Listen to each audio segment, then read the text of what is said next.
Hi అండి, నమస్తే. Welcome to my channel Lakshmi Ramana recipes. ఈరోజు మనం ఇన్స్టెంట్గా ఒక మంచి రుచికరమైన బ్రేక్ఫాస్ట్ రెసిపీని ప్రిపేర్ చేసేసుకుందామండి. ఒక్కొక్కసారి మనకు ఇంట్లో దోశ పిండి, ఇడ్లీ పిండి అయిపోతూ ఉంటుందండి. అలాంటప్పుడు మనం చాలా క్విక్గా ఇలా ఇన్స్టెంట్గా దోశల్ని ప్రిపేర్ చేసేసుకోవచ్చండి. చాలా రుచిగా ఉంటాయి. చాలా ఈజీగా మనం ఇన్స్టెంట్గా ఈ బ్రేక్ఫాస్ట్ రెసిపీని ప్రిపేర్ చేసేసుకోవచ్చండి. చట్నీతో కావాలంటే తినచ్చు, లేదు ఇలా ఉత్తగా డైరెక్ట్గా తిన్నా కూడా చాలా బాగుంటుందండి. చాలా క్విక్గా చేసేసుకుని ఈ ఇన్స్టెంట్ దోశ రెసిపీని మనం ఎలా ప్రిపేర్ చేసుకోవాలో కావలసిన పదార్థాలు, తయారీ విధానం ఒకసారి చూసేద్దామండి.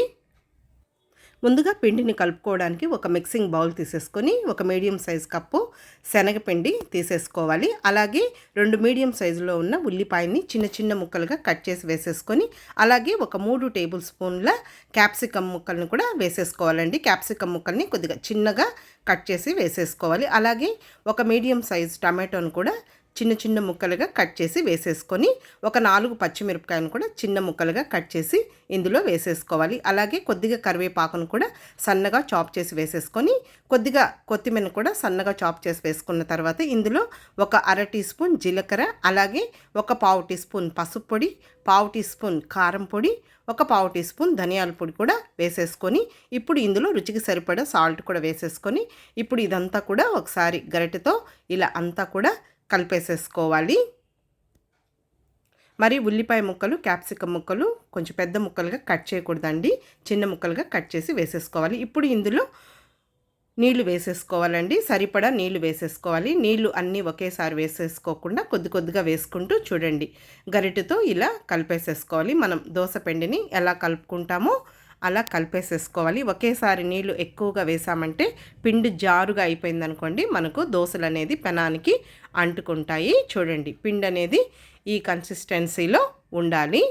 అంటే మనం కొంచెం ఉల్లిపాయ ముక్కలు, క్యాప్సికమ్ ముక్కలు ఇవన్నీ వేసాం కదా, దోశ అనేది మనకు అంటుకోకుండా రావాలంటే ఇలా కలిపేసేసుకోవాలి. ఇప్పుడు స్టవ్ వెలిగించుకొని దోశ ప్యాన్ పెట్టేసుకొని కొంచెం ఆనియన్తో ఆ పెనాన్నంతా కూడా స్ప్రెడ్ చేసేసుకోవాలి.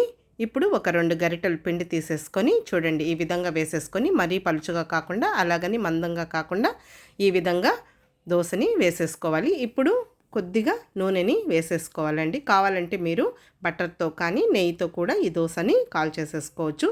ఇప్పుడు మీడియం ఫ్లేమ్కి హై ఫ్లేమ్కి అడ్జస్ట్ చేసుకుంటూ ఈ దోశని మంచి కలర్ వచ్చే వరకు ఫ్రై చేసుకున్న తర్వాత ఇంకొక సైడ్కి తిప్పేసుకోవాలి. కొద్దిగా మనకు శనగపిండి కాబట్టి దోశ అనేది పెనానికి అంటుకోకుండా జాగ్రత్తగా మనం హై ఫ్లేమ్ పెట్టకుండా అడ్జస్ట్ చేసుకుంటూ మంచి కలర్ వచ్చే వరకు ఫ్రై చేసేసుకోవాలి. చూడండి, ఇప్పుడు మంచి కలర్లో వచ్చేసింది. ఇంకా ఇదే విధంగా మిగిలిన పిండినంతా కూడా చేసేసుకోవడమే. అంతే అండి, చూసారు కదా, చాలా సింపుల్గా టేస్టీగా ఇంట్లో ఇడ్లీ పిండి, దోశ పిండి అయిపోయినప్పుడు మనం క్విక్గా ఇన్స్టెంట్గా ఇలా దోశలు వేసేసుకోవచ్చు.